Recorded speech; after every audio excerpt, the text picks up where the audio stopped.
first row of presentation of our main speaker, our keynote speaker, and our panelist. Before they interact, I'm going to open the debate to the audience to collect any question they may have, so in order to discuss them with the members of the panel. I would like to know what can we young lawyers do to become game changers, and if you could tell us what's the role of technology in this new era for lawyers. I mean, how important is it, and how will it influence the way law firms work?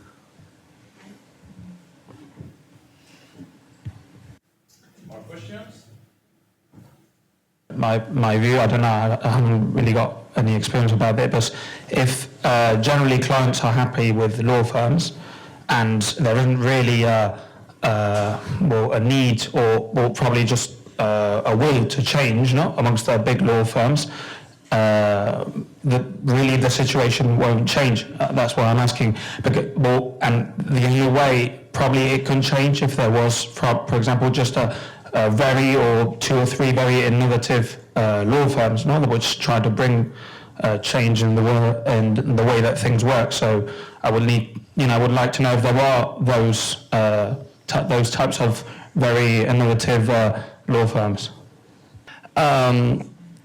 Part question is how to deal with that.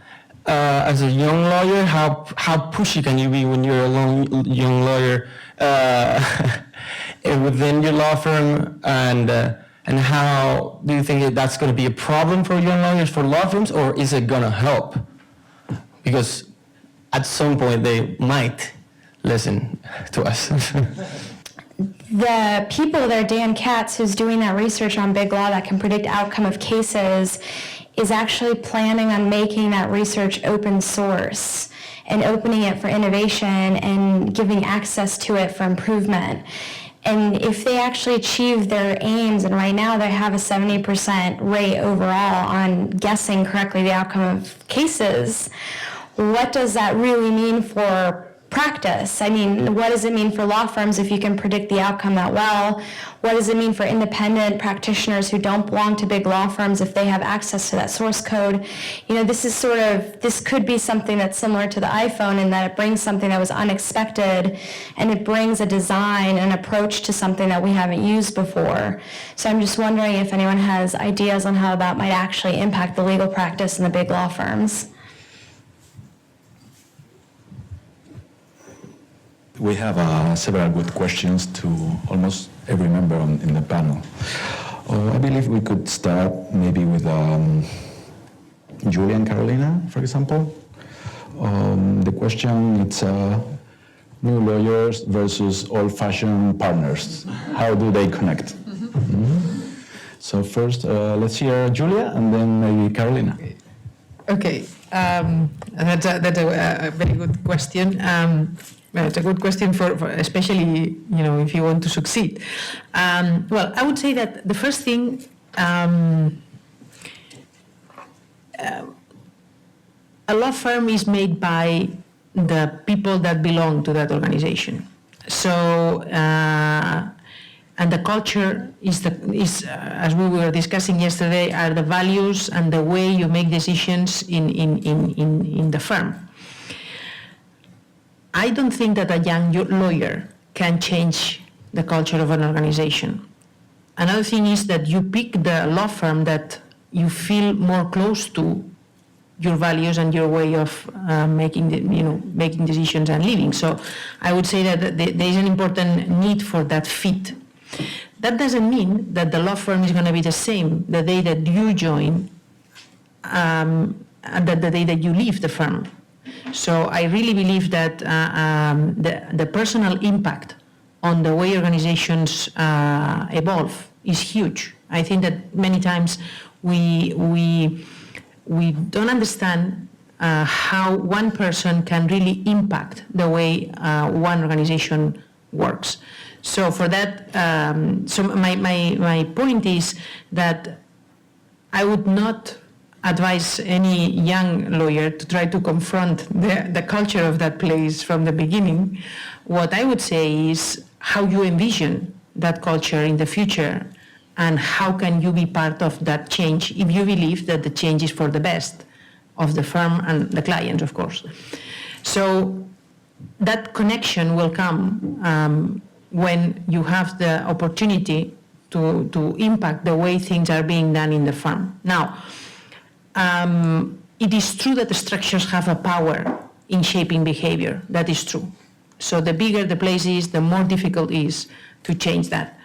On the other hand, again, I think that the power of one person or a group of people trying to influence that is also bigger than we believe. So my advice would be that definitely, as soon as you join a firm, know how to play there, understand the rules of the game, try to check if those rules are still good for clients and professionals, and if you believe that there is an improvement to be made, then that's your contribution to the firm. And hopefully in 10, 15 years, the alignment will be complete with what you believe should be and what it is. So, I think that the first thing I think I would do, and I think I did it was to make sure that the firm is the right fit for you.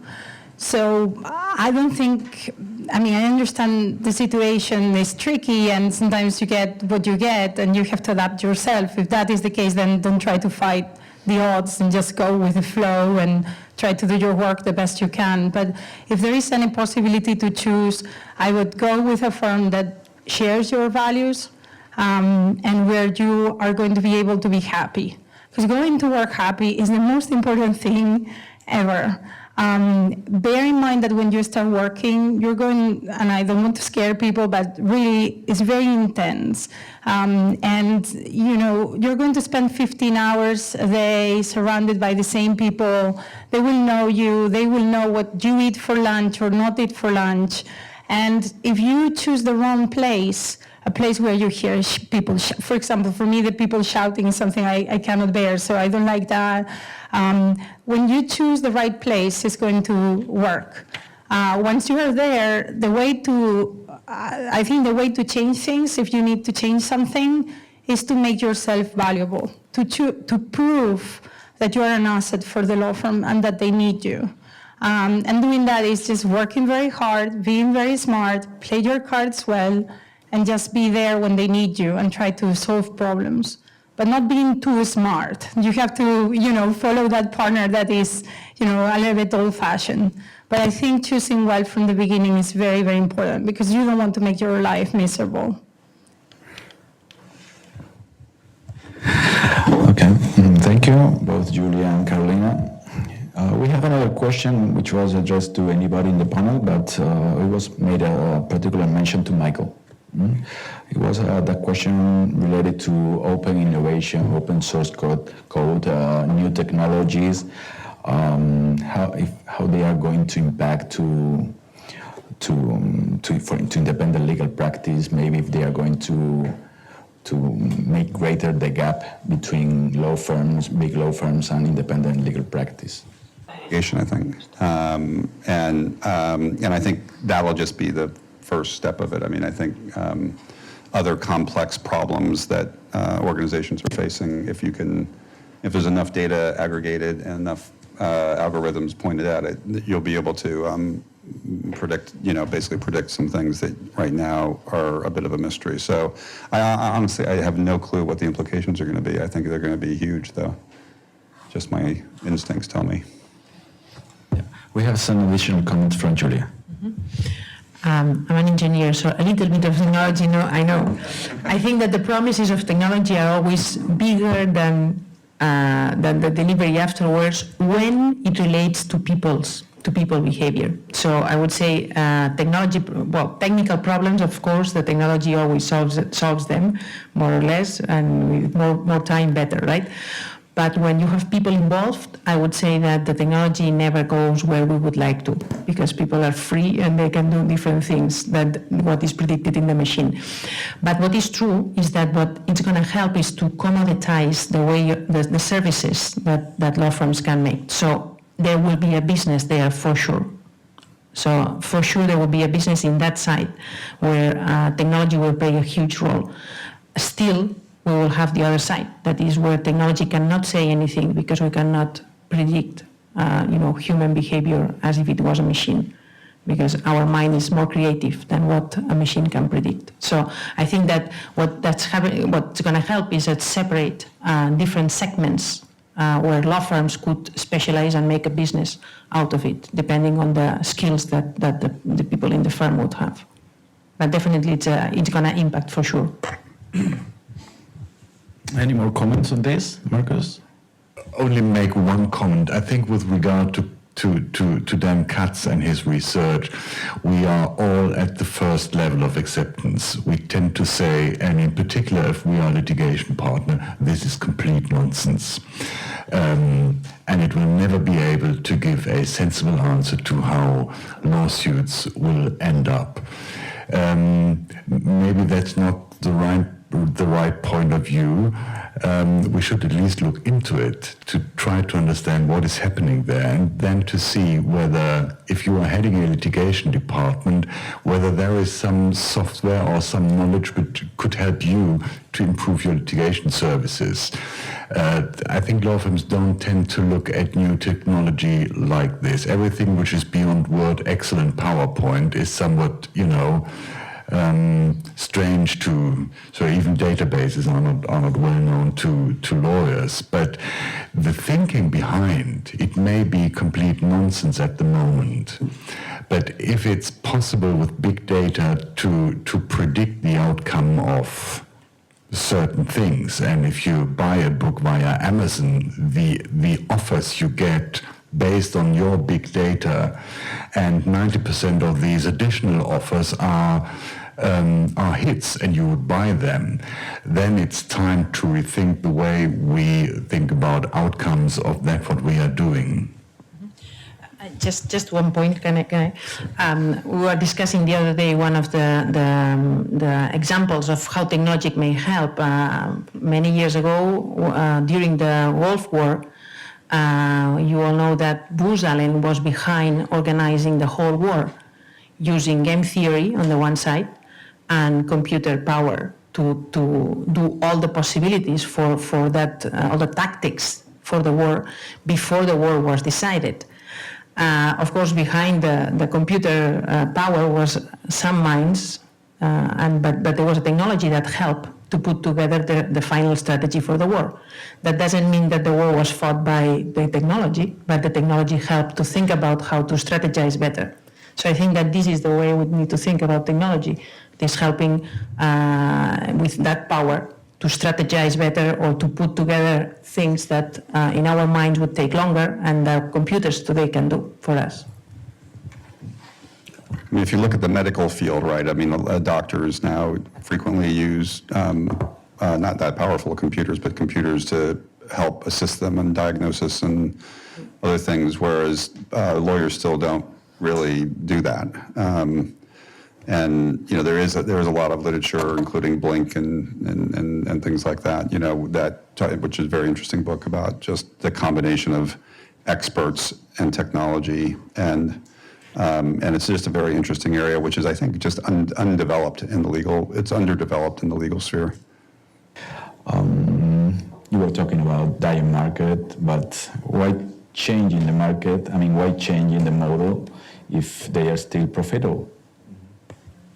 Yeah, that's a good question, because basically people in law firms are not that different from people in-house. They share the same characteristics.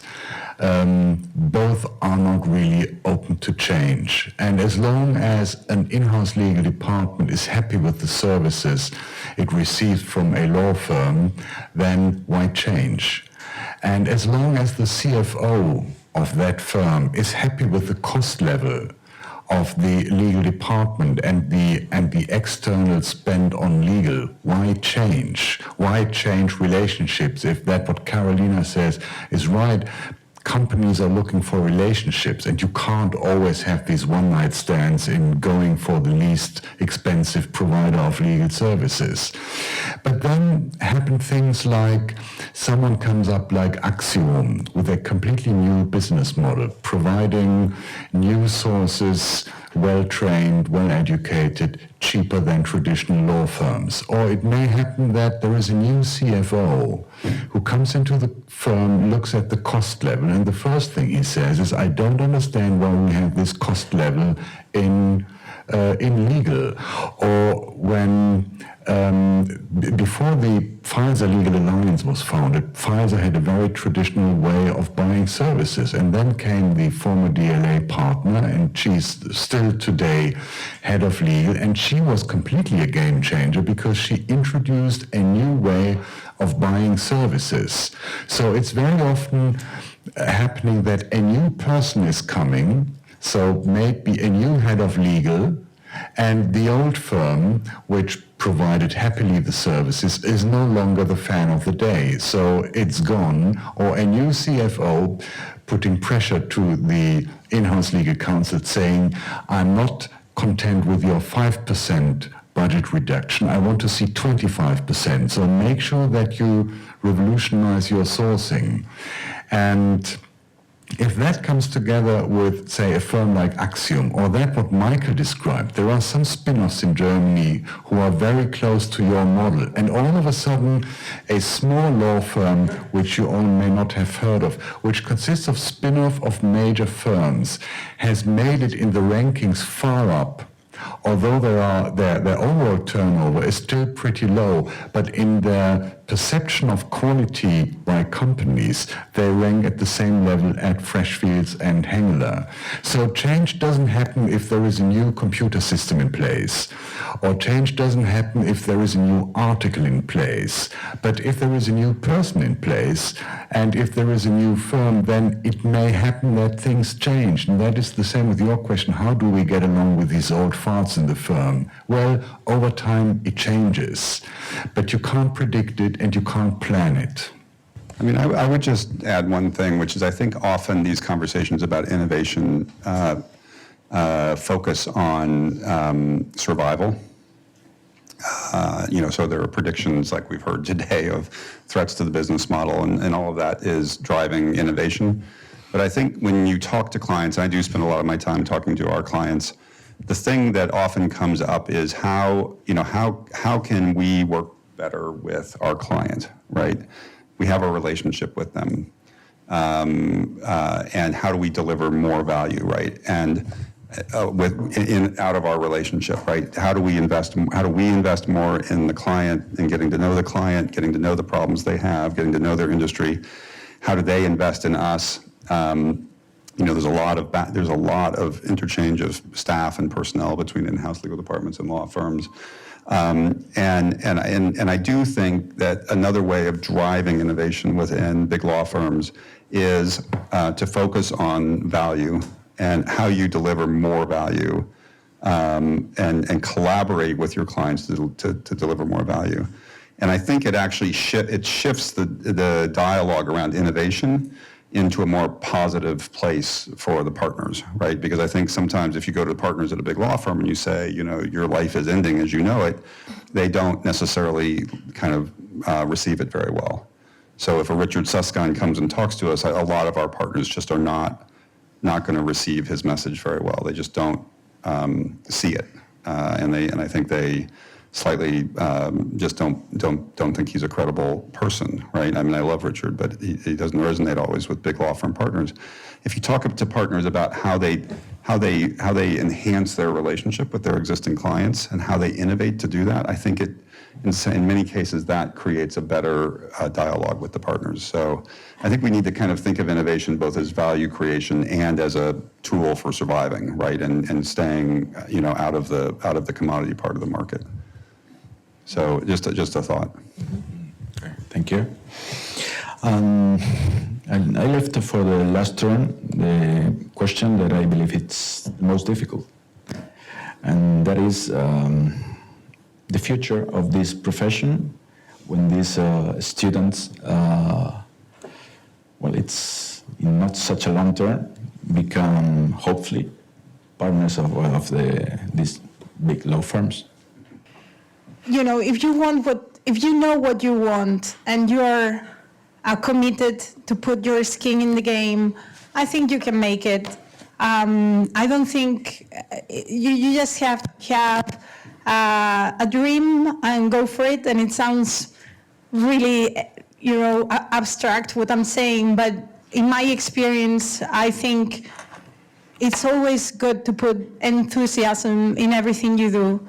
And make the right connections with the right people, not trying to get something in exchange, but rather, to learn from people and interact with them, see what they offer. Sometimes the person you list, you expect to list is going to give something back to you, is going to remember you, is going to remember your face, your question, your that day that you prepared that memo, and that is the source of, the source of opportunity. And I think you have to embrace the situation. There has been, you believe that now is a tough time.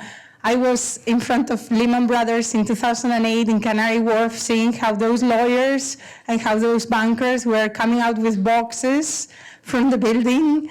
And it's really, and they, and life goes on, and, there will be new jobs.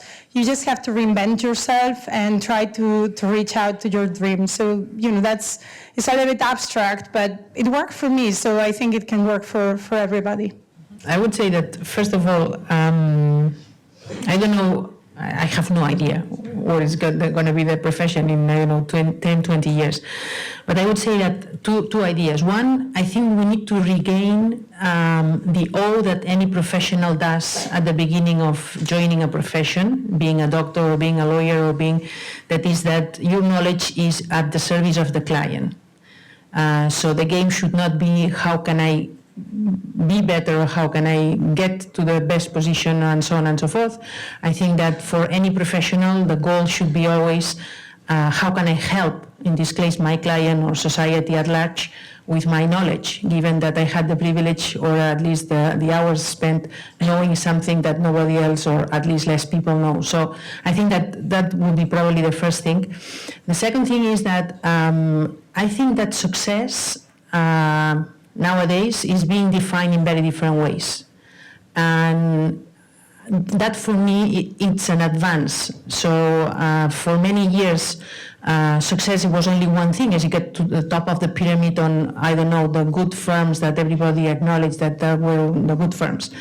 I would say that that's not the only way to define success. And as probably Carolina was also saying, it's very important that you define what is success for you. And nowadays there is the chance to find a very good position with a very well-balanced life and contribute to your clients and society at large, and then be successful, because that's the way you have defined success. So I think that it's very important to really fight for the way you have defined success and not be, mimicking things that maybe are not really what the successful life is. I would just give you my own personal story. When I came out of law school, I had quite a bit of debt, and I saw myself practicing as long as it would take me to pay off my debt, and then get out of the big law firms and do something more interesting. And I ended up really liking being in a big law firm. I found it to be very rewarding, very challenging.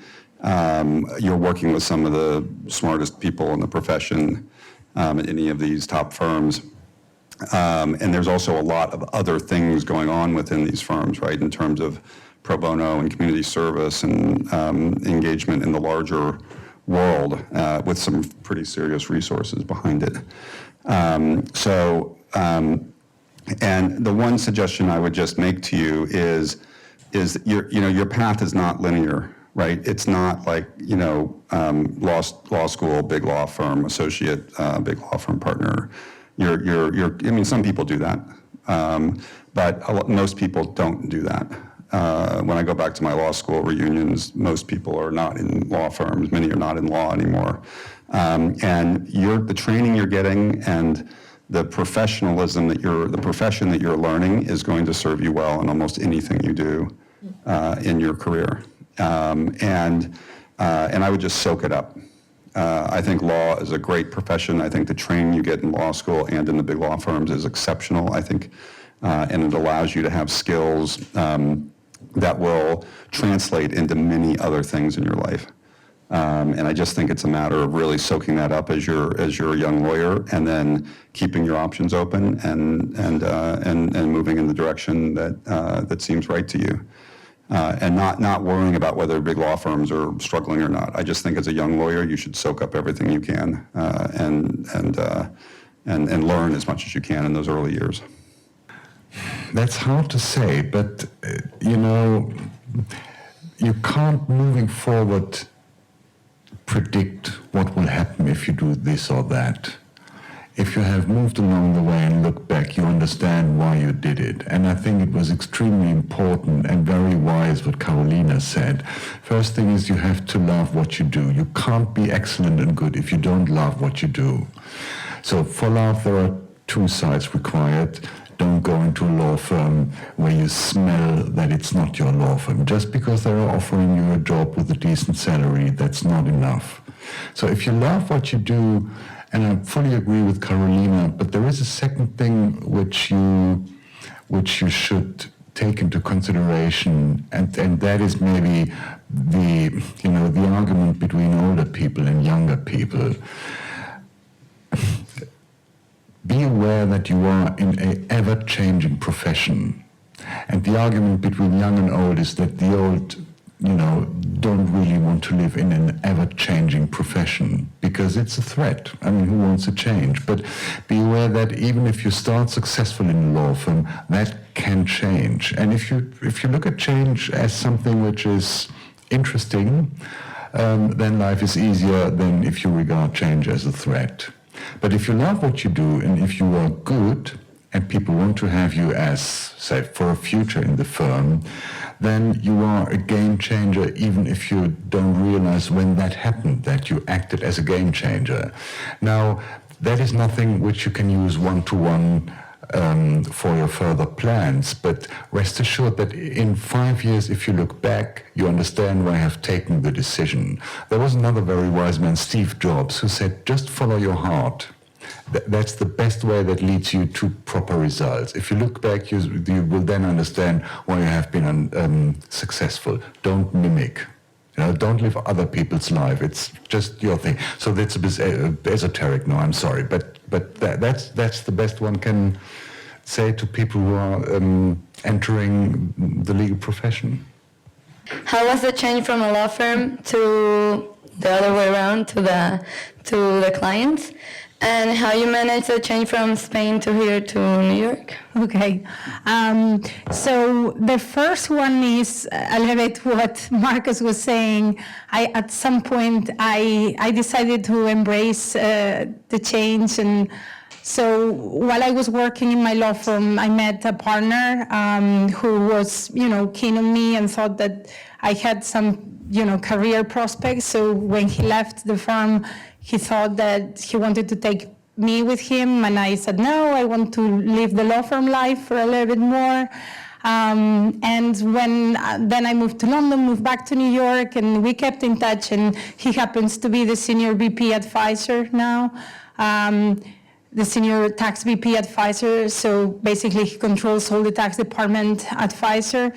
And again, being friends, he called me once and said, well, you're ready for a change. You need to start thinking the other way around. So I decided to embrace the change, and I think, that shows you that having good connections and good friends is very, very important, because at that point in my life, I had a very successful, thank God, career in my law firm, and I was very happy. But he offered me something better, and I decided to take it with, cautious, but, with happiness, and, it has gone well. So that was the reason of the change. And then regarding my change from Spain to New York, Antonio was my teacher in university many years ago, and it just happened naturally. I got a scholarship to come to the States. I started an LLM in tax in NYU, and I just got a job offer and decided to live the New York life. Thought that it was going to be only a year, and ended up being 15 years. So, there is a big change, and now that I deal with Spain more often in my new role, I think the way Spain sees the law profession and the way the state sees the law profession is quite different. I don't have any experience in Spain. I haven't worked as a lawyer in Spain, but I think it's very different. Not better or worse, but just different. But I just have the U.S. experience, so I cannot comment on how it works.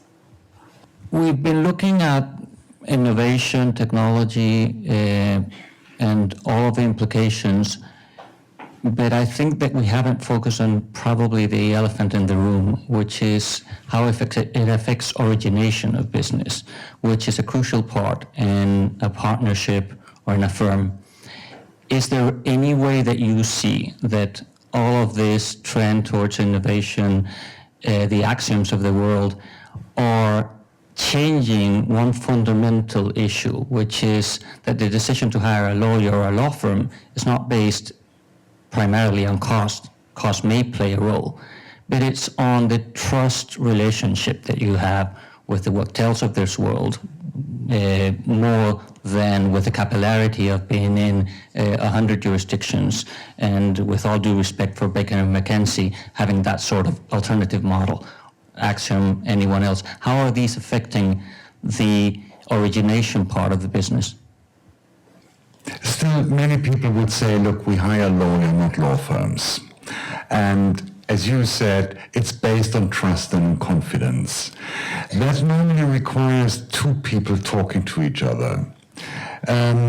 If you work for a company which is owned by one person, then you see that the trust and confidence is far more important than you work for another company which has a sort of guidelines and compliance before they can hire a lawyer. So I would say don't rest on your confidence laurels, because that may change very quickly. And even someone who says, look, Joe, I really love to work with you, but I have a clear order from my compliance department to change the roster of law firms, or to broaden the roster of law firms, or to go with another firm. So trust in these companies, in these big companies where you have an in-house procurement department and a legal department and other departments with budgets.